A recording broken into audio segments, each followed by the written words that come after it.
पीछे वाली पीढ़ी को इस नशे से दूर रखे, यही मेरा आग्रह है। मैं सन 79 की मेरी पोस्टिंग, अब आज की तारीख में यहाँ पर देखिए अपने पंचायत समिति में सबसे पहले एससी से सर्विस में जाने वाले हमारे गांव से 3 थे, उससे पहले यहाँ पर कोई नहीं था। अब हमने कैसे पढ़ाई की, वो परिस्थिति क्या थी, हमने स्कूल में गए तो कैसी स्कूलें मिली थी जहाँ हम पढ़ाने के लिए गए, किस प्रकार से हम पढ़े और कैसी स्कूलें पढ़ाने के लिए मिली। आज की तारीख में आप जहाँ भी पढ़ते हो अच्छी तरह से बिल्डिंग बनी हुई है, भौतिक संसाधन सभी प्रकार के हैं, आपके रूम बने हुए हैं, लाइब्रेरी है और किसी भी प्रकार की स्कूलों में कमी नहीं है। फिर आपको इस प्रकार की सुविधा मिलते हुए बहुत ही सुंदर सुविधा मिलती है, इस सुविधा का लाभ उठाते हुए आपको अच्छी शिक्षा प्राप्त करनी है। अब खेल के बारे में देखिए, यहाँ राज्य स्तर पर जाकर के सॉफ्टबॉल में, तो इस सॉफ्टबॉल की यहाँ पर जो मतलब शुरुआत हुई वो मेरे स्टाफ के, मेरे इस स्कूल में था बाल कृष्ण जी सर के ये बदौलत के कारण ये सॉफ्टबॉल का यहाँ पर खेल क्या होता है, सॉफ्टबॉल कोई नहीं जानता था। और मैं बता रहा हूँ कि मैं 18 साल तेलंगाना में रहा, उसके बाद मैं 60 में यहाँ आया।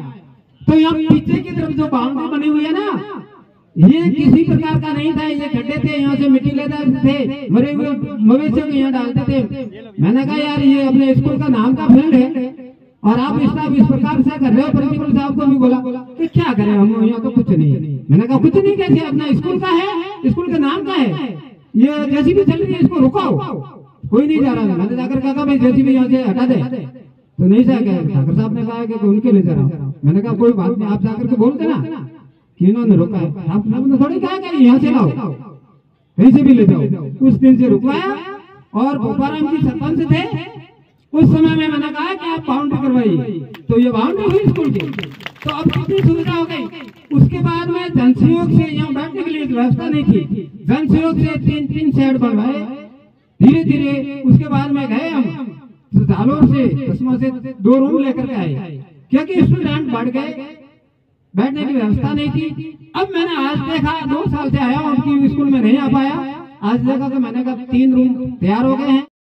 इंग्लिश मीडियम विद्यालय है, आप इनका लाभ लीजिए, अच्छी तरह से पढ़ाई कीजिए। और पढ़ाई में अनुशासन बहुत जरूरत है, समय की पाबंदी और अनुशासन से ही आप पढ़ाई कर सकते हो।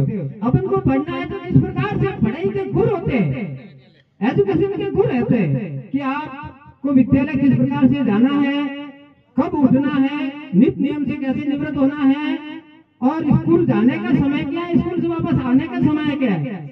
स्कूल जाने से पहले अपन को घर पे क्या तैयारी करनी है, स्कूल से आने के बाद में अपन को क्या काम करना है। तो इस प्रकार से आज के जमाने में, हमारे समय में तो 4 घंटे पढ़ते थे ना, तो भी बहुत था।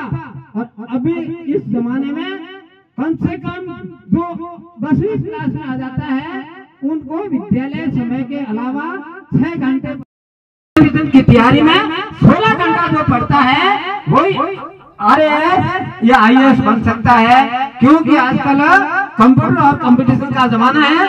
आप मेहनत कीजिए और अपने भविष्य को संवारिए, यही मेरी शुभकामना है। जय हिंद, जय भारत, जय भीम।